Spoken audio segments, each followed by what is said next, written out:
Assalamualaikum warahmatullahi wabarakatuh. Alhamdulillahirabbil alamin. Allahumma sholli ala Muhammad wa ala alihi washabihi ajmain. Alhamdulillah kita bisa berjumpa lagi para sahabat buku, para pecinta ilmu sekalian.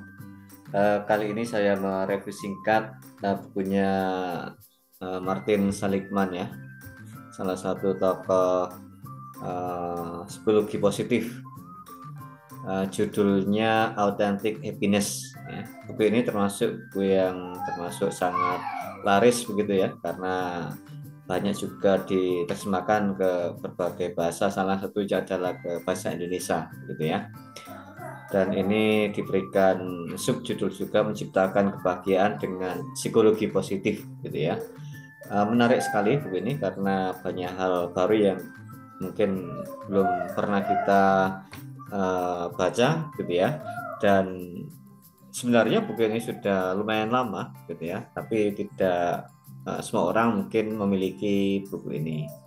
Jadi kalau kalian ingin punya e-booknya, silakan bisa diunduh ya. E-booknya ada di deskripsi di link YouTube ini begitu ya, bisa dibaca-baca ya.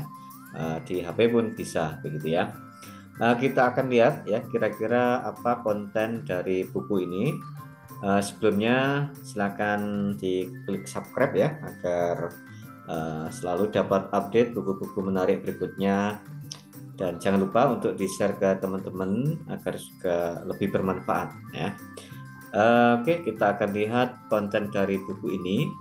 Nah, ada bagian pertama itu terkait dengan emosi positif ya. Kemudian di subjudulnya itu membahas terkait dengan perasaan positif dan watak positif. Nah, ini ada di halaman 57.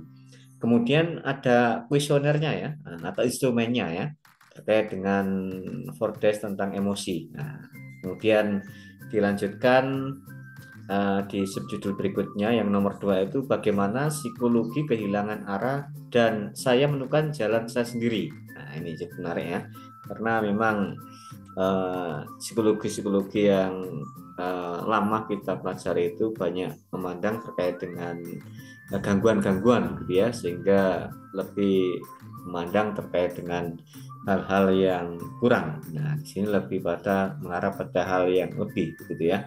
Nah, di bagian subjudul yang ketiga itu buat apa harus repot-repot berusaha berbahagia. Nah, ini ada di halaman 113. Kemudian evolusi dan perasaan positif ya. Nah, ini juga dilengkapi ada skala afektivitas positif dan afektivitas negatif ya, disingkat SAPAN. Nah, ini ada di halaman 119. Kemudian ada pula memperluas dan membangun intelektual ya. Ada juga bahagia tetapi bodoh. Nah, ini apa ya maksudnya? Silakan dibuka ya, ada di halaman 126. Kemudian membangun sumber daya fisik ya. Kemudian produktivitas. Nah, ini ada di halaman 134 ya. Ketika hal buruk terjadi pada orang yang berbahagia. Nah, kemudian ada pula membangun sumber daya sosial ya. Kemudian dilanjutkan kebahagiaan dan saling menguntungkan, menimbang ulang evolusi ya. Kemudian dilanjutkan lagi ya, dapatkah Anda membuat diri Anda selalu lebih bahagia? Nah, ini halaman 143. Dilengkapi juga ada rumus kebahagiaan. Nah, ini cukup menarik sekali, ternyata kebahagiaan itu ada rumusnya ya. Nah, ini ada di halaman 143, 144 ya. Nah, kemudian juga ada skala kebahagiaan umum. Nah, ini ya. Kemudian ada rentang kebahagiaan ya, batasan-batasan yang menghalangi kita menjadi lebih bahagia ya. Ini menarik sekali ya, saya kira bisa dibaca-baca sendiri ya kontennya, kemudian bisa langsung dilihat di halaman berapa ya. Nah, ini detail sekali ya, langsung ke halaman yang dimaksud begitu ya. Kemudian di subjudul yang kelima itu ada kepuasan akan masa lalu ya. Nah, dilengkapi instrumen psikologi ya, skala kepuasan hidup. Jadi apakah selama ini hidup kita sudah puas apa enggak? Nah, saya kira bisa dicek sendiri ya kalau ingin mencoba melihat hasilnya. Ini halaman 179. ya. Kemudian ada terpenjara masa lalu, kemudian ada bersyukur, ya, ada survei rasa syukur, ada memaafkan dan melupakan, ya.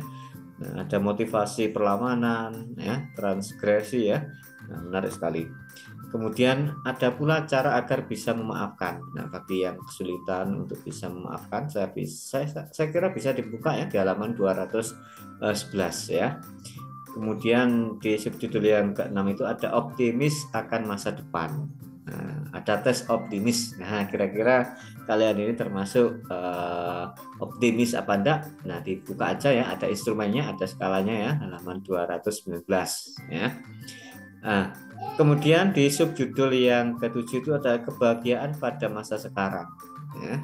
Ada kenikmatan ragawi, ada kenikmatan yang lebih tinggi, ada meningkatkan kenikmatan, ya. Ada pula habituasi dan hal yang lebih buruk lagi. Nah, banyak sekali ya. Nah, kemudian di bagian kedua ini terkait dengan kekuatan dan kebajikan, ya. Nah, kekuatan dan kebajikan. Ini ada di subjudul yang ke-8 itu membahas memperbarui kekuatan dan kebajikan. Ya, kehadiran 6 kebajikan. Nah, apa saja? Nah, bisa dibuka di halaman 303 ya. Ada kekuatan khas Anda. Ya. Ada juga bakat dan kekuatan. Ada pula 24 kekuatan. Ya. Ada pula kekuatan khas tertinggi Anda. Ya, jadi lebih pada karakter strength ya, kira-kira apa ya sama wisdomnya ya dalam diri kita. Saya kira ini bisa dibaca-baca, menarik sekali ya. Kemudian di bagian ketiga itu dalam istana kehidupan ya.